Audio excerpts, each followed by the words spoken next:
Now, the terror attack in Moscow by ISIS shows that Putin has dropped the ball regarding the threat of Islamism and can't keep his people safe. And Putin's response was to dismiss the threat of Islamism and instead blame far-right Nazis.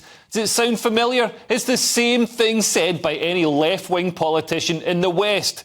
Putin has gone woke. For all that some people on the dissident right say that Putin is the base defender of European Christendom, nothing could be further from the truth. He's imported men hand over fist from Muslim areas of the Middle East and Africa, and Moscow has been flooded with men from Muslim areas of the Russian Federation, Dagestan, Chechnya and Tajikistan. And it's reported that last night's attackers are Tajiks. Over 8,000 mosques have been built in Russia, and Muslims now number an estimated 14% of the population.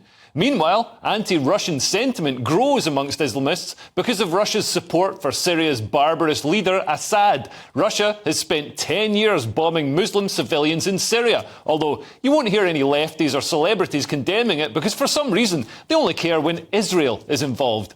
Russia also had a brutal war with Muslim Chechnya before making peace with its leader Kadyrov. But there are many in Chechnya who see Kadyrov as a traitor and want vengeance against Russia for the Chechen blood spilled. Sound familiar?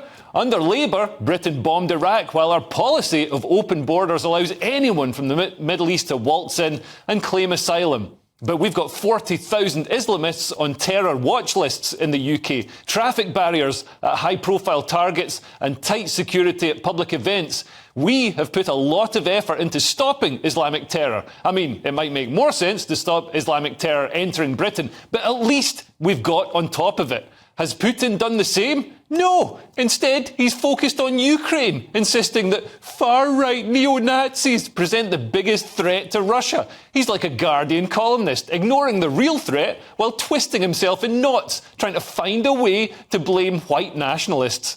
He's been caught napping. Western authorities even warned Putin that they'd uncovered evidence of an Islamist plot in Russia, and Putin dismissed this as Western propaganda. On March the 7th, America told Putin of reports that extremists have imminent plans to target large gatherings in Moscow, to include concerts. However, Putin dismissed the warnings as provocative, saying, "All this resembles outright blackmail and the intention to intimidate and destabilise our society."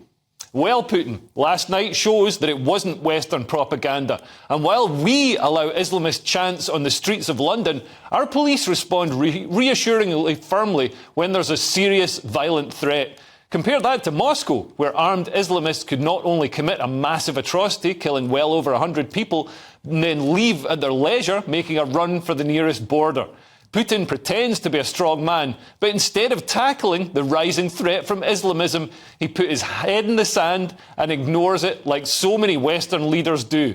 Instead, he whips up hate against the far-right Nazis, invades Ukraine and kills Russia's brothers. The man is a clown.